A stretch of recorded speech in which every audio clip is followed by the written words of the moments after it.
Bonjour, bonjour chez vous, je suis Immaculée Malou Malou pour le camp de Immaculée Access. Et c'est votre première fois de me découvrir, n'hésitez pas, faites-vous abonner sur ma chaîne YouTube Immaculée Light Access. Il a en sigle ALA en anglais. En le faisant, n'oubliez pas de cliquer sur la sonnette qui est à droite de l'écran pour les notifications. Que mon Dieu vous bénisse partout où vous êtes. Sachez que il vous aime beaucoup et tout le monde, comme on dit, moi et Bimarapo dans mon surtout chaque jour est une journée de bénédiction, de grâce, de louange, de vie. N'oubliez pas que la vie est très courte, il faut la vivre positivement chaque jour. Ne laissez pas le temps aux ondits, comme on dit, aux gossip et autres. Ne laissez pas une autre personne sucer votre énergie positive. Il faut vraiment la protéger. Voilà. Aujourd'hui, je suis devant vous pour vous parler des pygmées. Les pygmées, c'est, je ne sais pas, sûrement vous avez déjà entendu parler de ça. C'est une population, je dirais, naine. Les pygmées sont vraiment courts. Et en Afrique, on le retrouve donc en Afrique centrale, au Congo, RDC, d'où je suis originaire. On les trouve au Congo, Brazzaville, au Cameroun, je crois en Côte d'Ivoire aussi. En tout cas, en Afrique centrale, presque dans tous nos pays, on a cette communauté pygmée. On a donc des pygmées chez nous. Dans le temps, quand j'étais petite, je croyais qu'ils étaient seulement à Kisangani.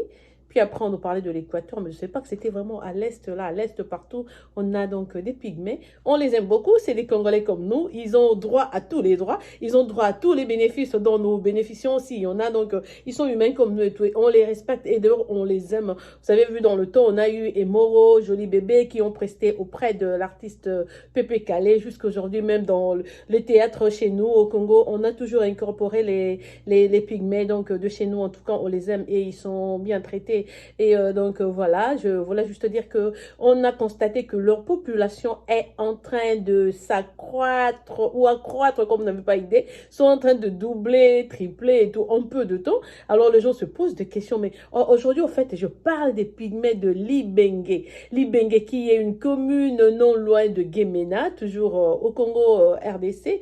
Donc voilà, je vais parler donc des pygmées de Libenge, là où les gens se sont rendus compte que non, mais à peine il y a 2 ans on a fait recherche, la population était, par exemple, à 80 et maintenant, 2 ans après ou 3 ans après, ils sont passés de 80 à 600. C'est pas possible. Qu'est-ce qu'ils font et tout et tout. Alors, une équipe est allée donc sur place pour interviewer. Ils ont donc commencé par interviewer les hommes. Les hommes ont dit, ben, ils savent pas, nous, on est dans la forêt. Qu'est-ce qu'on fait? On vit grâce à la chasse, la pêche et la cueillette. Donc, chaque jour, nous quittons nos maisons pour la forêt. On est en train de courir derrière les animaux pour apporter du gibier dans nos familles et tout. Et nos femmes sont à la maison. Et bon, quand on arrive là à la maison, c'est normal parce que c'est des femmes, elles nous ont entendu et tout et tout. On peut que coïter pour satisfaire donc à leurs désirs.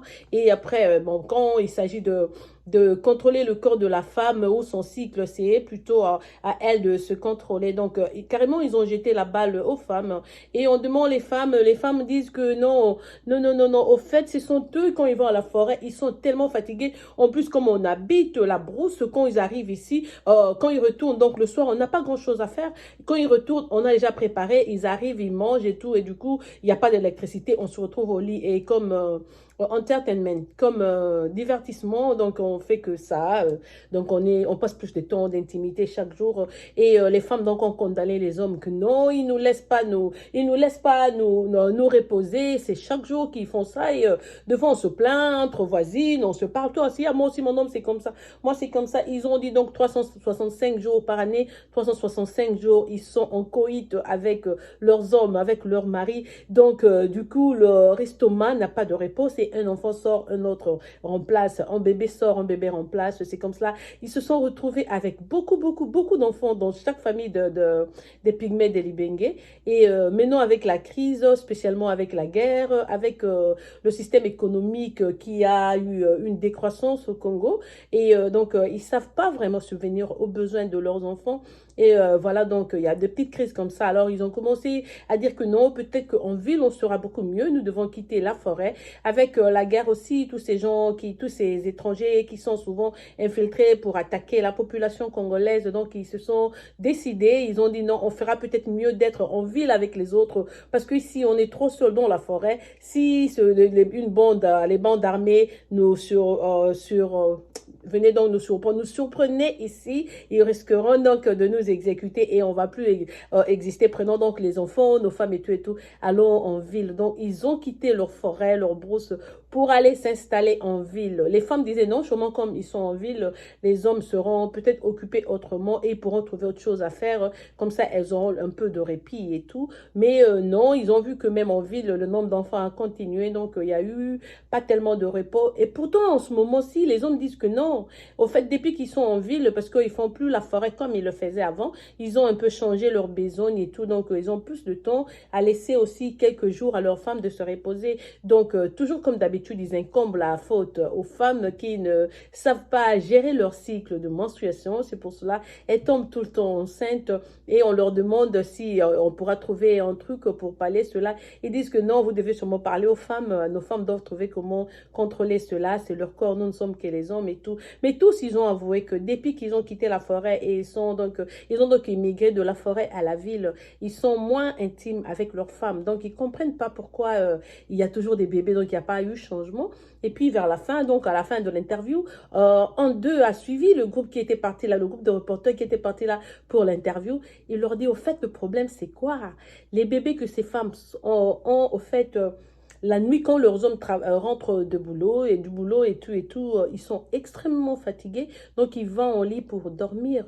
Ce sont plutôt leurs femmes qui sortent la nuit et font des relations intimes avec leurs voisins et d'autres hommes. Comme ils sont en ville, elles préfèrent commencer à faire des enfants un tout petit peu plus élancés que les pygmées d'antan. C'est pour ça que vous voyez maintenant, maintenant quand on montre une vidéo comme ça, on vous dit c'est des pygmées, vous allez vous dire, mais non, ça c'est pas le genre de pygmées qu'on a connu. Parce que dans le temps, quand on disait pygmées, c'était comme ça, mais maintenant quand on dit pygmées, c'est un peu ça. Donc non, non, les femmes, en tout cas, leur choix, c'est de fusionner donc leur son pygmée avec le son des gens de la cité. Là, comme ça, leurs enfants ne seront pas si courts que. Donc les enfants dans leur foyer, tous les enfants que vous voyez là, n'appartiennent pas forcément à leur mari. Ce sont des femmes qui ont triché. Elles ont eu donc des relations extra-conjugales pour faire ces enfants. Donc les maris, du coup, ils n'ont pas contrôle. Et puis comme ils n'ont pas de preuves, vous savez, les femmes, elles sont vraiment rusées. Hein. Une femme, quand elle veut te faire quelque chose, elle peut juste t'endormir là. Et puis elle fait ses histoires, tu ne pourras même pas imaginer. Le jour où tu seras au courant, tu seras surpris de dire non, c'est pas vrai, c'est elle qui vient de me faire ça et tout. Ouais, ouais, les femmes sont comme ça.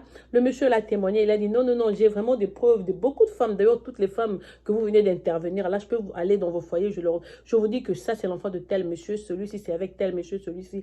Elles n'ont pas honte. Donc, la nuit, ce que ces femmes-là font, en préparant pour leur mari, elles ajoutent un somnifère dans la nourriture. Donc, quand les maris viennent, ils prennent leur nourriture, ils s'endorment profondément. En ce moment-là, elle fait semblant de dormir, mais quand l'homme commence à ronfler, comment elles sortent de la maison, elles vont faire leur vie, elles vont donc coïter avec le voisin et d'autres personnes qui sont là et tout. Puis, quelques temps après, elles seront enceintes, elles mettent au monde.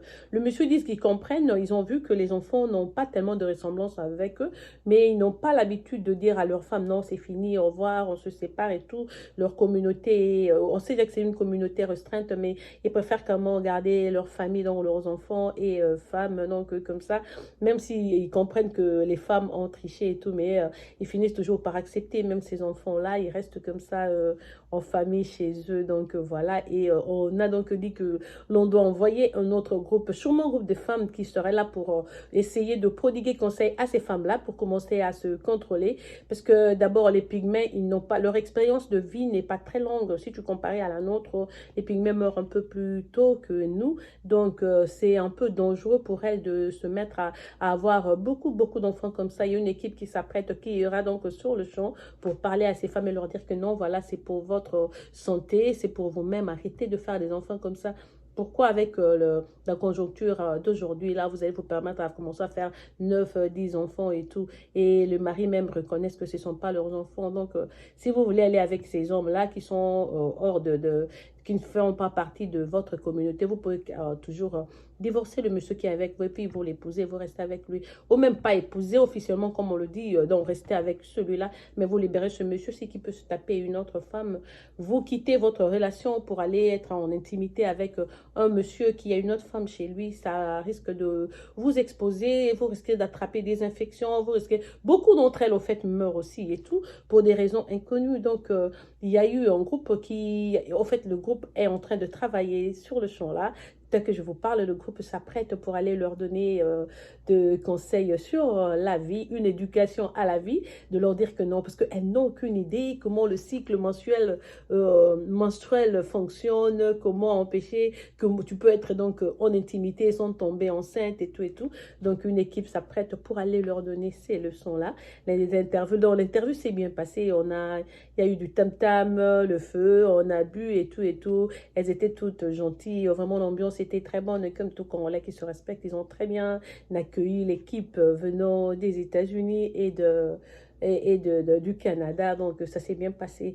Voilà, donc de temps à autre, en tout cas, n'oubliez pas, à nous qui sommes à l'étranger, quand on dit que non, on fait des containers, non, on descend, on va assister telle communauté, ne pensons pas seulement à la communauté de Kinshasa. Le Congo est vaste, le Congo est vraiment grand, grand, grand, grand. Imaginez ici à l'étranger, combien de pygmées sont venus du Congo, on n'en trouve pas beaucoup. Ces gens-là aussi sont nos frères, ils comptent aussi sur nous. Si on peut toujours s'organiser, quand on pense aider le Congo, il faut aussi penser aux pygmées, ce sont nos frères, nos mamans, nos soeurs, nos enfants, ils sont aussi en crise, donc de temps à autre, quand vous pensez à faire des trucs de charité, pensez aussi à cette communauté. Ils ne sont pas seulement à Libengé, on les trouve aussi à Kisangani, en Équateur aussi, même vers Goma. Ah bon, là je parle de ceux de Libengé. Je crois qu'à Goma aussi, il y en a, oui, oui. On a donc les pygmées partout. C'est pas seulement en RDC, comme j'ai dit, ils sont aussi au Congo-Brazzaville, ils sont au Cameroun, en Côte d'Ivoire, partout en Afrique centrale, on a donc des pygmées. Donc on va essayer. Si vous suiviez cette vidéo, vous pouvez déjà amorcer quelque chose pour commencer à parler, par exemple, à des groupes de pygmées qui sont déjà chez vous. Sinon, ils risqueront donc d'imiter, faire beaucoup d'enfants pour une femme. Aujourd'hui, c'est très, très dangereux parce que, spécialement quand la femme ne travaille pas et le monsieur lui-même, il est pygmée et son expérience de vie n'est pas très, très avancée. On ne dit pas qu'il vivra 70 ans et tout pour supporter ses enfants. Donc, finalement, la souffrance, c'est sur les enfants que vous êtes en train de mettre au monde aujourd'hui. Et c'est donc ça, quoi. Si votre souci, c'est vraiment de faire des enfants élancés, c'est pour ça que vous jugez bon de mixer votre sang et le sang d'autres Congolais, plus élancés que vos hommes, c'est normal. Mais ne faites pas ça en trichant et tant avec vos hommes. Eh bien, si vous le faites, il faut en parler à vos hommes, comme ça, ils savent que non, voilà, cet enfant. On dit que ces gens-là, en fait, les hommes, ils sont au courant, mais ils ne savent pas prendre des décisions ou quoi que ce soit. Et du coup, on voit que maintenant, la population est vraiment mixte. Moi-même, j'ai des vidéos, j'ai des photos. Si vous regardez, dans le temps, on a connu les pygmées, mais le pygmée aujourd'hui, on les appelle toujours pygmées, mais ils ne sont pas les pygmées que vous aviez connus hier, là, qui étaient vraiment des nains, là, des midgets. Non, aujourd'hui, c'est des gens des middle. Leur size, leur height, leur taille a beaucoup changé, voilà. Donc, n'oubliez pas de penser à nos communautés pygmées au Congo. Pensez faire un petit colis, faire un petit transfert. Il y a des organisations qui s'occupent de ça. Si vous voulez, si vous voudrez faire quelque chose, vous pouvez toujours me contacter. Je suis branchée, j'ai des organisations qui travaillent dans ce sens-là. Je pourrais vous donner des contacts des gens qui s'occupent d'eux et vous pouvez donc assister ces populations pygmées du Congo. Voilà, on ne doit pas être one way, on ne doit pas seulement aider une communauté ou une partie du Congo et tout, parce qu'ils sont comme ceci, comme cela. Non, tout Congolais est Congolais, que ce soit clair de teint, noir de teint, qu'il soit du Kasaï, de l'Équateur, de Bandundu et tout et tout. Quand il s'agit d'aider, on aide tout le monde. Moi, dehors, j'ai toujours dit, on ne doit pas aider que les gens qui sont originaires de ton pays ou de votre pays. Vous pouvez aussi aider, même si on dit, on va aider l'Afrique, tu peux aider un Camerounais, un Ivoirien, un Sénégalais, un Burkinabé et tout, un Togolais, Bénin. Donc, on est tous africains, on est tous humains, on a tous des besoins. Donc, ceux qui ont plus de moyens, s'ils peuvent assister, ils n'ont pas assisté seulement les gens qui sont au Congo. On peut, quand il s'agit de faire des deeds, en fait, on peut le faire partout. Et là, maintenant, comme on est même en période de carême, c'est aussi une meilleure période ou un bon temps pour faire ce genre de geste parce qu'à l'après, on récolte des bénédictions. Voilà, c'est un peu ça le secret de la vie.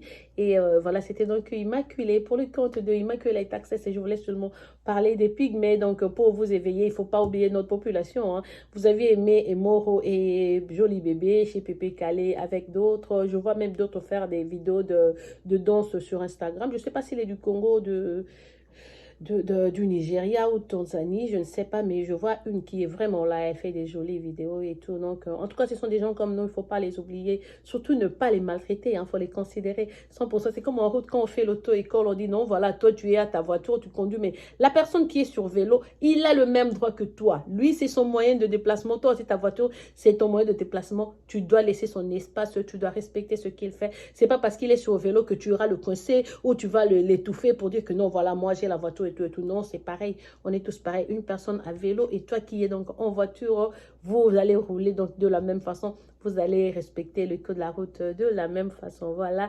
C'est votre soeur Immaculée qui vous aime, vous chuchote et vous apprivoise à outrance.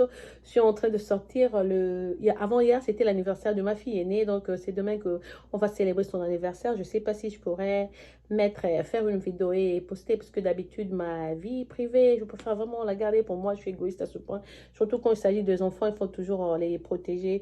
On peut être sur les réseaux sociaux, mais pas forcément exposer sa vie privée ou mettre des photos de ses enfants et tout. Non, sur d'autres réseaux, sur Facebook, je partage quelquefois. Par exemple, avec elle, j'ai partagé beaucoup de ses photos sur Facebook. Ma soeur de qui m'appelle, elle dit Immaculée, c'est l'anniversaire de ta fille. Tu faut sur toutes les photos que tu as postées, tu es avec elle. Je dis, bah oui, c'est l'unique fille que j'ai. C'est ma fille chérie, je l'aime beaucoup et tout. Ma soeur dit, ah, commence à mettre les photos, elle est seule. C'est quoi cette histoire-là? J'ai rigolé, j'ai dit, bon, ben, bon, voilà. Donc, comme c'était en pleine semaine, on n'a rien organisé. C'est demain, donc, qu'on va faire quelque chose pour elle. On va trinquer, manger et malheureusement, c'est en pleine pandémie, donc ce ne serait pas possible pour que ses amis soient ici. Ça se passera vraiment en famille. Et ma soeur et ses 2 enfants, mon frère et ses 3 enfants, donc seront ici. Ça va se passer d'une façon restreinte chez moi, à la maison. Donc, je ne pense pas que j'aurai le temps de m'asseoir comme ça et vous faire une vidéo. Mais peut-être dans l'ambiance, quand on sera en train de danser et peut-être manger, préparer, je pourrais faire une quick vidéo pour poster. Voilà, je suis en train de partir. Là, que mon Dieu vous bénisse. Recevez donc vos grâces quotidiennes. Venant d'Immaculée surtout, des dieux. Comme moi je parle, ça vient d'oublier. N'oubliez pas, je vous dis, n'oubliez pas de prier, d'être des bonnes gens dans la société, de partager le sourire et le peu que vous avez donné aux autres et tout, pour que vous puissiez tirer plus vers vous. Voilà, que mon Dieu vous bénisse encore une fois de plus. Déjà, bon début de week-end, parce qu'aujourd'hui c'est vendredi. Vous voyez, je suis là dans l'ambiance. Hein. Ça, c'est déjà l'énergie du week-end qui est déjà en moi et tout. Voilà, restez donc dans la paix du Seigneur et on va se retrouver demain. Au revoir.